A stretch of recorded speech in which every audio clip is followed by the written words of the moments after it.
Hello guys, welcome to movie review of the Raja Saab. Star casting to Prabhas గారు and Nidhi Agarwal, director by Maruthi. So cinema విషయానికి వస్తే cinema అంతగా నచ్చలేదు భయ్య. ఈ సినిమా షూటింగ్ స్టార్ట్ అయిన దగ్గర నుండి కూడా వచ్చిన songs, teasers and trailers 1 and 2 ఇవన్నీ చూసి ఆడియన్స్ చాలా బాగా ఇంప్రెస్ అయ్యారు. అయితే వీటిని చూసి థియేటర్స్కి వెళ్ళిన ఆడియన్స్కి మాత్రం డిసప్పాయింట్ అవుతుంది. మరీ తీసేసేంత రకంగా అయితే ఉండదు కానీ సినిమా కాసేపు కాలక్షేపం అయితే చేపిస్తుంది. అయితే మాత్రం అనుకున్నంత రేంజ్లో మాత్రం సినిమా ఉండదు. అదేదో సామెత ఉంటుంది కదా, పైన పటారం లోన లోటారం అని, అలానే ఉంటుంది.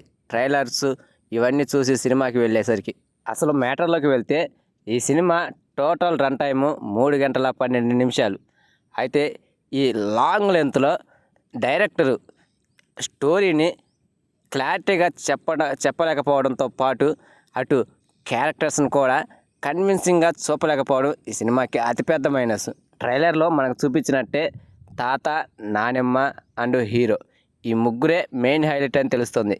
కానీ ఈ ముగ్గురుకున్న సరైన elevation and emotion and correct అయిన కన్విన్సింగ్గా చేసే, ప్రేక్షకులకు అర్థమయ్యేలా చేసే ఒక్క సీన్ కూడా ఈ సినిమాలో కనిపించదు.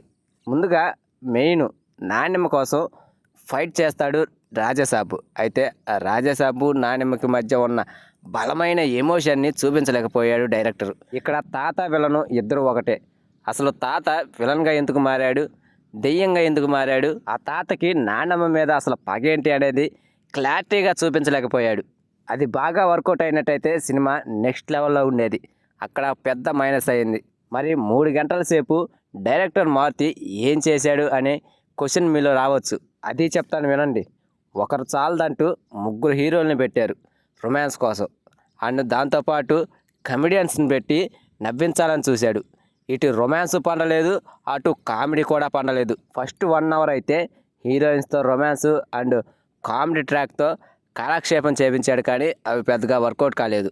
ఇక ఆ తర్వాత విలన్ ఎంట్రీతో ఇంటర్వెల్ పడుతుంది. అక్కడ కొంచెం అటెన్షన్ రాబట్టి ఆడియన్స్ సినిమాల్లోకి ఇన్వాల్వ్ అవుతారు. ఇక ఆ తర్వాత వచ్చే సెకండ్ హాఫ్లో కూడా సగటు హర్రర్ జోనర్లోనే ఈ సినిమా కూడా అన్ని సినిమాల్లోనే అనిపిస్తుంది.